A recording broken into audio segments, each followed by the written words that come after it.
kickstart today's event, I would like to welcome the CEO and co-founder of Technext, David Afolayan, for his welcome address. Welcome, David. Let's put our hands together for him, please.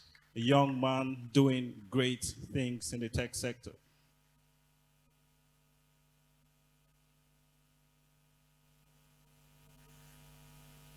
Thank you. Good morning, everybody. Good morning, Lagos. Good morning, Africa. You're welcome to GAT Summit 2022. And on behalf of all the organizers, I want to say a special thank you to the Governor of Lagos State, Mr. Babajide Sanwo-Olu, ably represented by Special Advisor on Innovation and Technology, Mr. Tubosun Alake, the DG of NIDA, Dr. Inuwa Abdullahi, and all the other speakers and special guests that are here and are still on their way to the GAT Summit 2022. We deeply appreciate your spending your time to be with us on such a time as this. And we want to say thank you, and thank you. Now, there is no gainsaying in the fact that there is an unspoken, unremitting tension between Nigerians and their leaders, as it is across the world, between innovators and regulators, between leaders and the led, and between the future and the present and the past that is yet unyielding.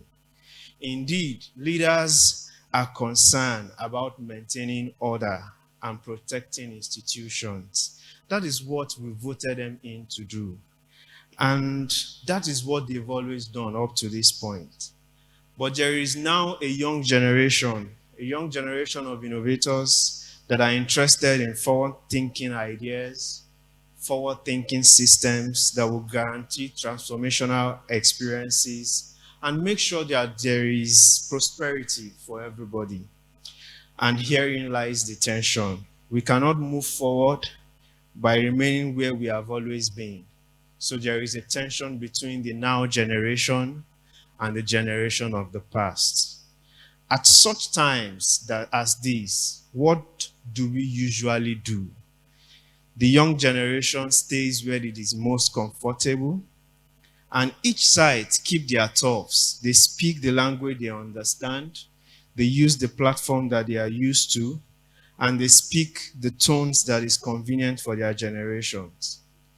But there are other times when the youths are heard, such as the time when they deviate from their conventional social media conversations to go to the streets to make their voices heard, like the End SARS protest.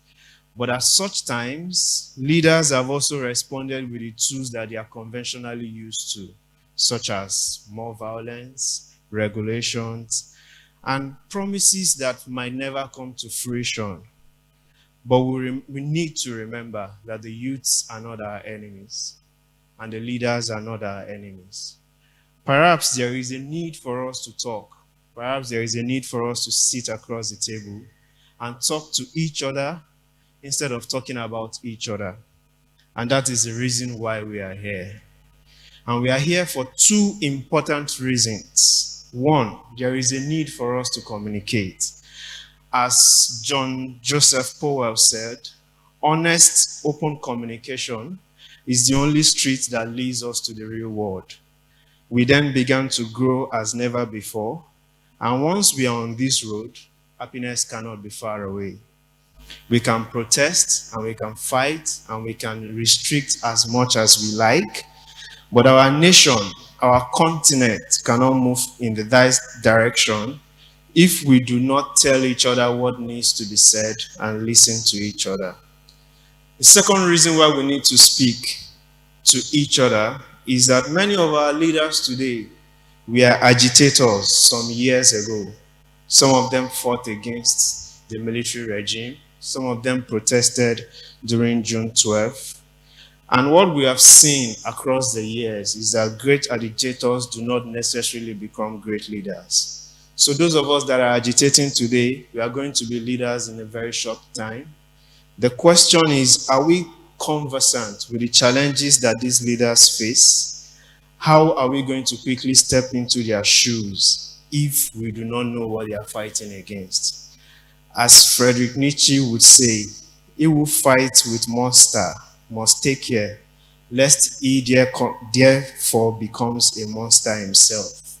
And if you gaze into the abyss will gaze back.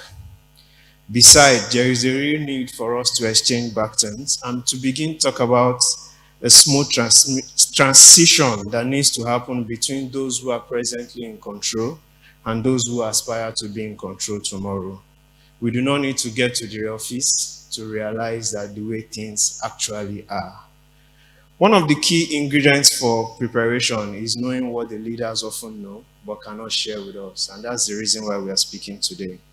While we banter and wake up to violence on social media every day and every time, there is a time for us to talk about national importance so that while the world is moving pretty fast, we would not be left behind. So today, Technext, Ripples, and the Voice of the People 90.3 FM has put together GAT Summit 2022 to bring the people making the laws today together with the people who are innovating today and who are going to be making the laws tomorrow, so that we can discuss the challenges that both parties face and how we can make things better. So today is history and you are a part of it. You are lucky to be a part of it. I am lucky to be a part of it. So once again, I welcome you to history. Let the conversation begin. Thank you very much.